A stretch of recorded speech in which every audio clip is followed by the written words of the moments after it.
Puisque j'avais donc créé ce parti, j'avais voulu donner un petit retentissement à la création de ce mouvement politique en appelant Madame Marie-France Garot, que certains d'entre vous connaissent peut-être, qui fut une proche de Georges Pompidou et qui est considérée comme une personnalité qui a une réflexion géopolitique et stratégique intéressante et très eurocritique. Alors je l'ai appelée, je la connaissais pas très bien, mais un petit peu, et je lui ai proposé de participer et de bien vouloir prononcer un mot au congrès fondateur.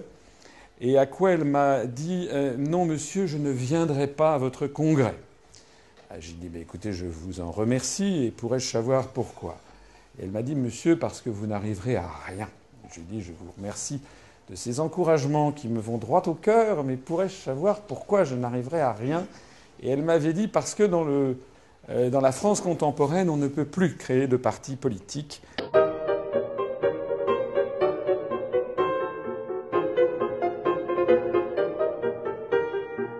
Faut pas se moquer du monde. J'ai un pédigré que je vous ai déjà expliqué. Je pense que je suis quelqu'un qui connaît le dessous des cartes. Oui, alors, après avoir parlé du con du mois, là, il y a un con sur les bords. Il y en a un autre qui est cheminade, mais enfin, lui, au moins, il a les signatures. Beaucoup de gens m'ont demandé, des gamins qui veulent m'expliquer la politique alors qu'ils n'ont pas le recul. Je rappelle que moi, j'ai 30 ans de politique derrière moi. Pourquoi je n'appelais pas à voter pour Asselineau?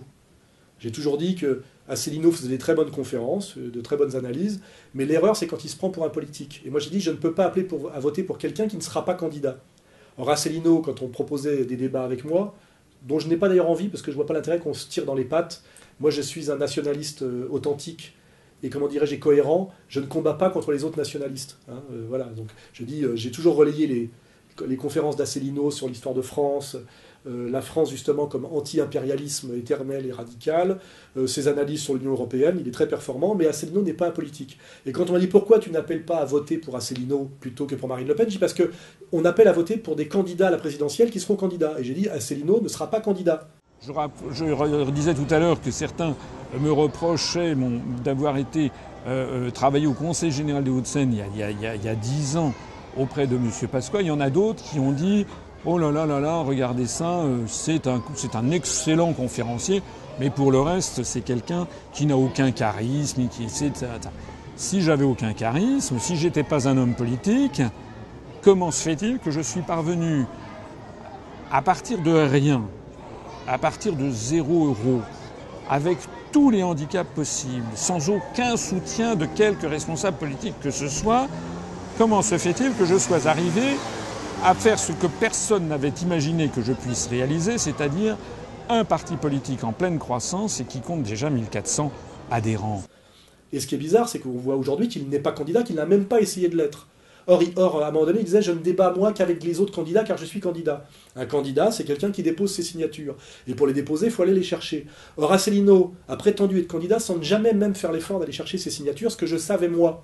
Donc soit il se foutait de la gueule des gens qui étaient derrière lui, soit il n'a pas tout à fait compris comment ça marche. Donc c'est soit un imbécile, soit un menteur. Je pense que c'est un peu un naïf, un couillon. Mais ce n'est pas un homme politique. Donc maintenant, je dis à tous ceux qui m'ont emmerdé pendant des mois, pourquoi je n'appelle pas à voter pour Asselineau?